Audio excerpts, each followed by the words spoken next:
మనం కలిసి ఉంటే ఎవ్వడూ మన అభివృద్ధిని ఆపలేడు. మేము విడిపోవాలని లేదా విడదీయాలనేది మా ప్రతిపాదన కాదు, మా సిద్ధాంతము కాదు. అందరము కలిసి ఉండాలి. ఇప్పటి వరకు వేర్పాటువాద మనస్తత్వంతో ఉన్నటువంటి పార్టీలు కావచ్చు, మనస్తత్వాలు కావచ్చు, మనుషులు కావచ్చు, వీళ్ళందరూ కూడా కలిసే స్వభావాన్ని ఏర్పరచుకుంటే, ఒకరికొకరం కలిసి ఉంటే ఏదైనా అభివృద్ధి సాధ్యమే. నరేంద్ర మోదీ గారి నాయకత్వం అదే కోరుకుంటుంది. ఇక్కడ ఉత్తరప్రదేశ్లో కూడా నేను అదే ప్రయత్నం చేస్తున్నాను అంటూ యోగి ఆదిత్యనాథ్ గారు అయితే ఈరోజు మాట్లాడడం జరిగింది.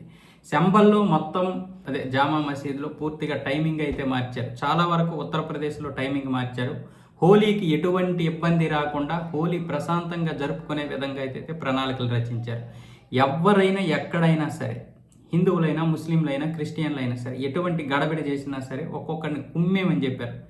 అంటే గడబిడి చేయడం అంటే ఎవరు చేస్తారో గత సంవత్సరం చూశారు, అంతకుముందు చూశారు, చాలా సంవత్సరాల నుండి చూస్తూనే ఉన్నాం. ఈ రంగుల పేరుతో ఎంతోమందిని మనల్ని హింసించారు. ఇప్పుడు అవన్నీ లేవు. శంబల్లో ఉన్నటువంటి జామా మసీదు ముందే ఊరేగింపు కూడా చేయించారు. ఊరేగింపు ప్రశాంతంగా అయిపోయింది. ఇప్పుడు మసీదులో నమాజులు కూడా ప్రశాంతంగానే చేయిస్తున్నారు. మనం యూనిటీగా ఉంటే ఏదైనా సాధ్యమే.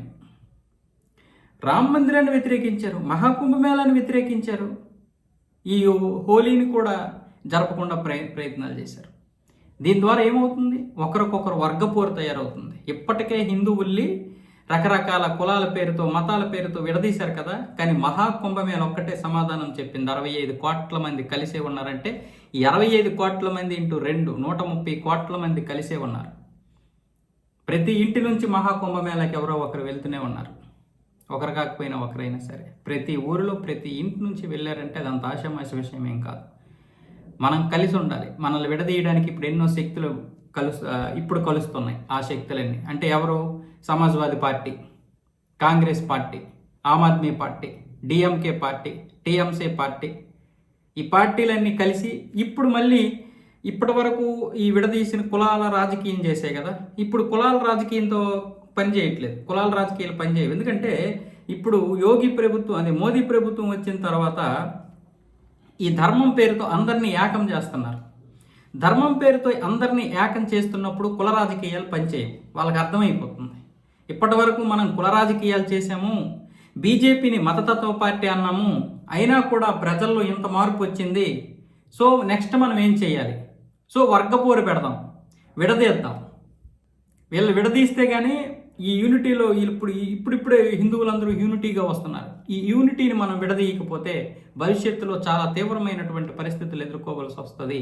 కాబట్టి మనం ఎప్పుడూ కూడా అధికారాన్ని చేపట్టే పరిస్థితులు ఉండవని ఈరోజు కాంగ్రెస్ పార్టీతో మిగతా పార్టీలన్నీ పొత్తు పెట్టుకున్నాయి. కానీ ఉన్నాయా? ఆ పొత్తుని ఆమ్ ఆద్మీ పార్టీ తొంగలో తొక్కేసింది. ఒకవైపు ఏమొచ్చేసి కశ్మీర్లో ఉన్నటువంటి పీటీపీ కూడా తొంగలో తొక్కేసింది.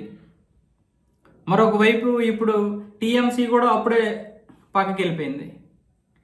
అంటే కాంగ్రెస్ పరిస్థితి అలా తయారైంది. ఎవరినైనా నాశనం చేద్దాం అనుకున్నారు వీళ్ళందరూ కలిసి, కానీ వీళ్ళందరూ యూనిటీగా లేరు. కానీ మనలో ఉన్నటువంటి యూనిటీని ఇప్పుడు పాడు చేయడానికి చూస్తున్నారు. యోగి ఆదిత్యనాథ్ గారు అందుకే వీళ్ళందరికీ చురకలు అంటిస్తారు.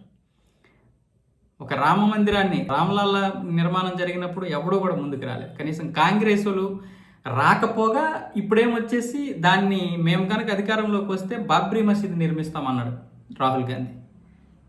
అదే అఖిలేష్ యాదవ్ మా కూటమి కనుక గెలిస్తే నేను రామ మందిరానికి తాళం వేస్తాను అన్నాడు. చెప్పులు పడ్డాయా లేదా? ఇప్పుడు మహాకుంభమేళాన్ని విమర్శించారు. విమర్శిస్తే ఏమైంది? 40 కోట్ల మంది వస్తారని ఉత్తరప్రదేశ్ ప్రభుత్వం అంచనా వేసింది. 30 కోట్ల మంది కూడా రారు, 25 కోట్ల మించి రారని సమాజ్వాదీ పార్టీ సవాల్ చేసింది.